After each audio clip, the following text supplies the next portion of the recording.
Are you supplementing with omega-3 fat? And how do you know how much you're getting in your brand? The problem with omega-3 fats, many of them are oxidized. Hi friends, the number one way to anti-age is to keep your collagen, because collagen is the most abundant protein in your body and makes up 30% of your total protein. Plus, you are actually losing collagen faster than you can make it, especially if you are basking in the sun, inhaling smoke or air pollution, and suffering from stress. Now, I'm not just talking about physical stress like exercise. I'm talking about chronic stress that leads to inflammation, which elevates hormones like cortisol that simultaneously break collagen and impair its production. Hence, taking collagen peptides only have a very tiny limited benefit. Unlike this omega-3 essential fat that I take every day. Getting enough omega-3s has been shown to reduce wrinkles, improve skin hydration, and reduce inflammation. This is a caramelized pan. This pan represents inflammation on your collagen, or at least the caramelization. This is literally happening in your body as you age. This is basically sugar that I heated up. It's browning. An adequate amount of omega-3 fats helps to slow aging. The USDA Dietary Guideline of America recommends 8 ounces of omega-3 rich foods weekly. How many people know or follow these guidelines? Not many. Most people don't get enough omega-3 fats in their diet, and they don't even supplement. You can't make omega-3s, so if you don't eat it, you don't get any. A low omega-3 index is a predictor of mortality and carries a health risk comparable to smoking. I think I'll repeat that statement. A non-smoker who has a low omega-3 fat index, that means they're not getting enough omega-3 fats, has an equivalent risk of mortality to a person who smokes. Now, there are some facts in life that one just shouldn't ignore. So you can bet that I increased my omega-3 rich foods when I learned about that. And you probably know the highest sources are in seafood. Mackerel, salmon, wild caught has more than farmed, and sardines. Now, between these 3 types of fish, farmed salmon can have the most contaminants, and sardines, the smallest fish, would have the least contaminants of heavy metals. Larger fish like tuna, swordfish, king mackerel accumulate more mercury and forever chemicals like PCBs. And when I was young, my parents would take us fishing at the Marina Del Rey Pier, which was only fun because I got to eat special snacks. I basically pigged out on junk food. Now, some days my family would catch buckets of mackerels, which stunk up the house. Mackerel is definitely a very stinky, fishy fish, no matter how my mom cooked it. Obviously, I refused to eat it, which is probably a good thing, because I remember that there were warning signs all over the pier that certain fish had high levels of DDT and PCBs. These are forever chemicals that can stay in your body forever too. They disrupt your endocrine system. They can cause neurotoxicity. They suppress your immune system, and they increase your risk of cancer.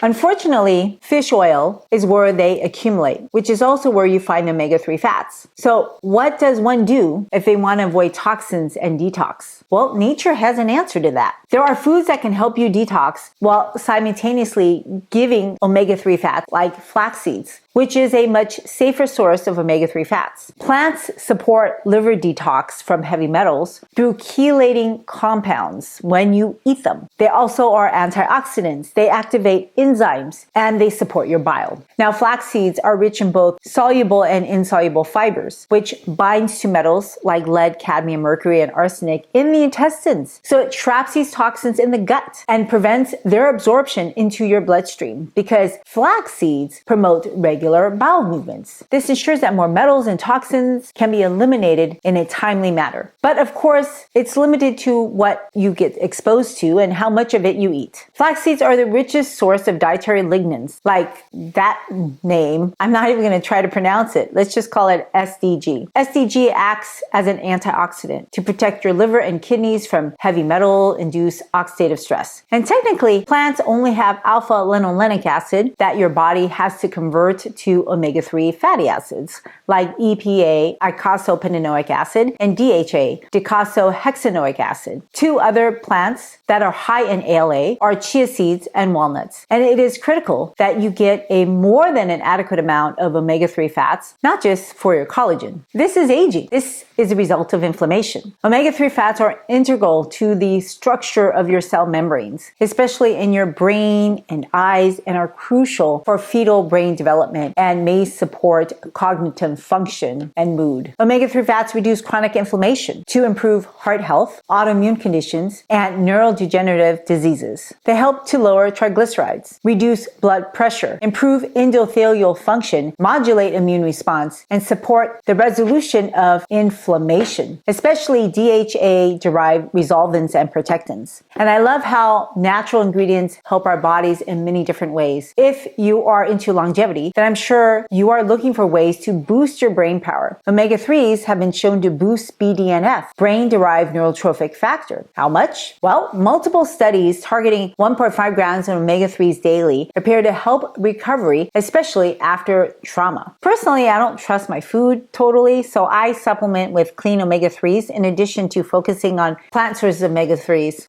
I don't eat seafood because I don't want to accumulate the heavy metals and plastics that fill our oceans. So what happens to collagen as you age? You know what this is? This is a pan that represents what happens to collagen as you age. So I basically put table sugar and heated it up, and it turns into caramel. It's this brown, hard, crusty thing. As you age, this is what happens to your collagen. It gets less flexible, it gets rigid, it turns browner, and this is what we're all trying to prevent. However, if you don't take supplements like DHA and EPA and depend solely on eating omega-3 rich plants, then it's important to keep omega-6 oils low because excess omega-6 competes with ALA to prevent its conversion to EPA and DHA. When omega-6 intake is high, it outcompetes omega-3 for the same enzymes that is used to convert ALA to EPA and DHA, and under normal circumstances, without the presence of high omega-6 fats, the conversion of ALA to EPA and DHA is actually already pretty inefficient. Less than 10% of the ALA converts to EPA, and less than 5% converts to DHA. And women may convert ALA to DHA more efficiently than men, possibly because of estrogen. Traditional diets had an omega-6 to omega-3 ratio about 1:1 to at most 4:1. But our modern Western diets are filled with seed oils and are often reach 15:1 or even 20:1. Hence, DHA and EPA supplements are beneficial to many people. The nation with the highest omega-3 fats in their blood are the Japanese, as their diets are rich in seafood. Now, the last Dietary Guidelines of America, 2020 and 2025, recommends that adults eat at least 8 ounces or more of a variety of seafood, fish, or shellfish per week for all the nutrients seafood provides. And smaller amounts are recommended for young children. You may have grown up supplementing with cod liver oil. Did your mom give that to you? Cod liver oil is actually a good source of omega-3 fat. It contains more than just EPA and DHA. It also contains vitamin A and vitamin D. And unfortunately, there's no standardization, so each of the different brands provide different amounts of nutrients. So these nutrients, they vary from product to product. Vitamin D is more like a hormone, and yet it's considered to be the most prevalent vitamin deficiency worldwide. Crazy how a natural hormone in our body, one that we can technically make, is a number one vitamin in which the most amount of people are deficient in. Asians are particularly low due to their skin color, and I think their avoidance of the sun. It's not uncommon that they cover themselves up to avoid sunlight. This leads to severe vitamin deficiency. I have personal experience with that. I had a single-digit vitamin D number, and my dad had even lower. It was unmeasurable. He suffered a spinal fracture because of it. As a result, I don't take chances and I supplement with vitamin D. Cod liver oil also contains another fat-soluble vitamin, vitamin A. Unfortunately, accumulation of vitamin A can be toxic when you take it in excess. Toxicity builds up quite rapidly because unlike B vitamins, vitamin A again is fat soluble and accumulates in your liver. Now, if you've been supplementing with cod liver oil, or if you plan on taking that for long term, you should really get with your own medical doctor to get a vitamin A and vitamin D measured. Now, I already mentioned heavy metals such as mercury that fish can be contaminated with, but amazingly, fish oil doesn't really have that heavy metal contamination problem. I'm just really impressed that omega-3 fats help the skin appear more hydrated. And it also gives added protection from the sun. And UV radiation is very, very damaging. It's the number one reason why people age, whether that's from the sun or tanning salons. So if you get sunburn, well, that's a great way to lose collagen. Hence, Asian women often walk around with shades covering their face and hands even when they drive.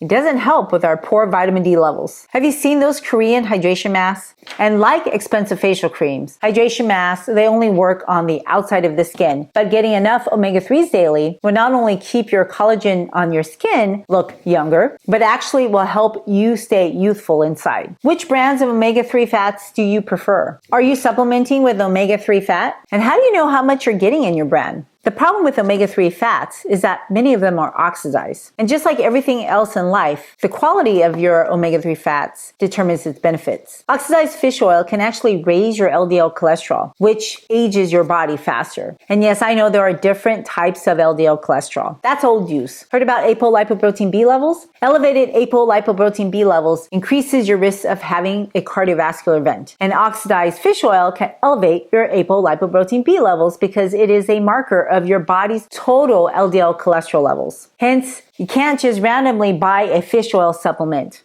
Hi friends, I am so thrilled that you want to take charge of your health and take charge of your food. Now, I know nutrition can be complex, but it doesn't have to be. And I'm here to support you in this lifelong journey. So if you point your camera app to this QR code, it'll take you to a link for a free handout that I created just for you. And if you like it, if you want to see other handouts, please go to the link in my show notes and then you can leave me your feedback on what I could do to help you in your journey. Okay, back to the video now. So here are a couple of brands that were tested by consumer labs and found to have fresher fish oil as well as low on the heavy metal list. You'll be happy to know that if you are a Costco shopper, that Costco brand of fish oil passed their tests. Unfortunately, it doesn't have a lot of fish oil. So to reach 2,000 milligrams of omega-3 fats, you have to take over 6 pills. However, another brand tested by consumer labs was Carlson. 2 pills had over 2,000 milligrams of omega-3 fats. Now, you technically don't need omega-3 fats to build collagen, but you do need to keep your collagen due to constant inflammation that accelerates as we age, accelerating our aging of our collagen. Unfortunately, the production of collagen dramatically decelerates with every decade of life, hence the appearance of bags and sags. The biochemistry of collagen is complex, and it depends on multiple nutrients to maintain and produce collagen. However, collagen is not just for pretty, youthful skin. It is vital throughout the layers of deep tissue from your blood vessels to your bones. So when you eat foods rich in omega-3s, it helps more than just your collagen. It's really essential to your health, not only because it is literally supposed to be in every single cell in your body, but collectively they help you be younger by lowering inflammation. Now, inflammation like this is involved in every single human disease. Inflammation is the #1 reason why people lose collagen and all other tissue for that matter. And the problem with omega-3 fats is that many people can't achieve healthy levels because food alone may not be enough. So oftentimes people have to supplement. And can you believe it? Even women and men at their peak appearance in their 20s, they will start to lose collagen. Now, 1% of collagen is lost starting from your mid-20s, which can be up to 20% by the time you're 40. And by 60, the quality of your collagen is also weaker. And if you add smoking to that equation at any age, that will add another 20% of rapid collagen loss. Aging just makes your skin thinner, less elastic, drier, and saggy. Sucks, right? Hence, it's important to keep your collagen as a buffer of resistance. It's like your savings account. People who fatten up their savings account when they're younger can ride tariffs a lot smoother in current times. In times of stressful inflammation, your body loses collagen rapidly.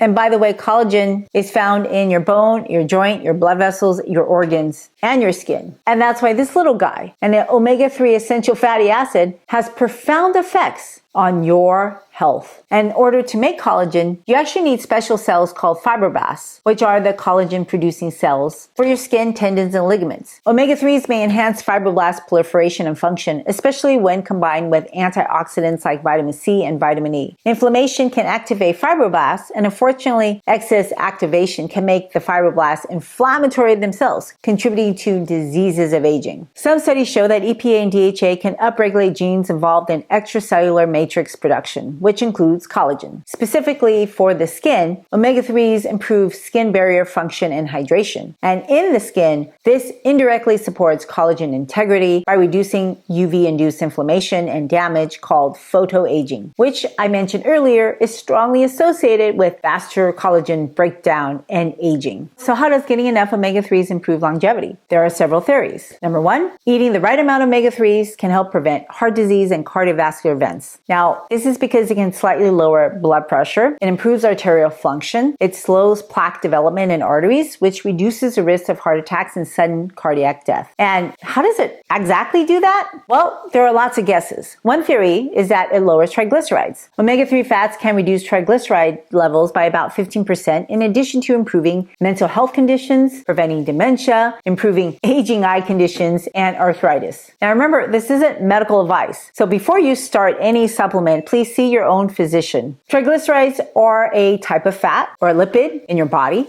While your body needs some energy in triglycerides, high levels can be very harmful and are strongly linked to an increased risk of atherosclerosis, heart attack, strokes, and super high levels over 500 milligrams per deciliter can cause acute inflammation of your pancreas, which is responsible for insulin control. High triglycerides are a core component of metabolic syndrome, along with belly fat, high blood pressure, and insulin resistance. And elevated triglycerides often go hand in hand with insulin resistance, which results in diabetes type 2. High triglycerides can also worsen or accelerate non-alcoholic fatty liver disease. And some studies have suggested there's a link with worsened memory and brain aging. Now here's a chart of the different levels of triglyceride. And of course, there's several reasons why people can have high triglycerides, but it is all related to your diet and sugar. Triglycerides is how your body stores excess sugar and starch and alcohol, which is a byproduct of fermenting sugar and starch. So diseases of poor sugar metabolism, like uncontrolled diabetes, will have high triglycerides. Your muscles are the number one organ to reduce your blood triglycerides. And that's why people who are physically inactive will have higher triglyceride levels, because they don't activate their depot stores, their muscles. So do yourself a favor, get up and start moving while you're watching this video. Your largest muscles are your quadriceps and your legs, and when you get them moving, they help to absorb triglycerides. Now, there comes to the point where your physiology is so damaged because of diseases that you yourself will release triglycerides even though you're not eating. And this can happen when you're obese or have kidney or liver disease. Now, a small subset of people are genetically predisposed to super high triglyceride levels, and they, of course, are more susceptible to everything I just mentioned and pancreatitis. If you're concerned about your triglyceride levels, please go see your own medical doctor and have a conversation with them on how you can best lower your triglyceride levels. If you change your diet and include more omega-3 rich foods or take the right omega-3 supplements, that can help you control your levels. Honestly, the most effective way to control triglycerides is to lose 10% of your body weight, cut refined carbohydrates and sugar, move or regularly exercise, and replace your saturated fats with monounsaturated fats found in whole nuts and seeds. And all of this will help your blood sugars, help you to lower your hemoglobin A1C, and help you to control your diabetes. And if you have diabetes or prediabetes, the number one way to keep your collagen prevented from aging and browning is to lower your blood sugars. High blood sugars will affect glycosylation of collagen. This is what gets stuck on your collagen, making it rigid, brown, and prone to break. It's like creme brulee. You know how you crack that first layer of caramel? Or glass versus plastic. When you drop something plastic, it bounces, but when you drop something rigid that shatters like glass, well, it breaks apart. And when you have diabetes affect your collagen, it breaks apart your collagen and prevents you from making stronger collagen. It's this caramelization, it stiffens it. So this caramelization goes on your skin, your blood vessels, your eyes, your nerves, your joints. This is all diseases of aging. Hence, you don't want to have burnt collagen in your system. It's not conducive to heal or for blood flow. And remember how I caramelized this pan? I basically took sugar and heated it up. Well, your body is a stove. It's heating up whatever sugar you eat, and that sugar caramelizes your collagen. It'll turn browner and browner every year. The more sugar you have, the browner it turns. And hence, it's important to eat anti-inflammatory foods. Now, if you want to try omega-3s to reduce your triglycerides, then you definitely should get together with your provider, because they can actually give you a prescription, clean, pure form of omega-3 fats. Prescription omega-3s are regulated. They're standardized so that you know exactly how much you're taking. Unlike fish oil supplements, which can differ in amounts of EPA and DHA. Now, I am focusing on EPA and DHA as opposed to the total oil content. When you take fish oil, remember it is and oil. So if you're eating food with fats, there will be different kinds of fats in it. And if you did take some food when you took your omega-3 supplements, you can actually improve its absorption. Now, some people don't like to take fish oil because of fishy burps. And if that's you, they have enteric-coated capsules that can reduce the unpleasant aftertaste. The problem with the capsules is that they don't release in a timely fashion, and some people may not absorb the omega-3s in the capsules. And if you don't want to take your fish oils with foods, then it's important to get a re-esterified triglyceride form or ethyl ester form to improve absorption of your omega-3 fats. I try to avoid liquid fish oil because they go rancid a lot faster than capsules. Once you open a fish oil bottle, you want to make sure that you store it out of heat and light. You may want to consider refrigerating it. Pay attention to the expiration date because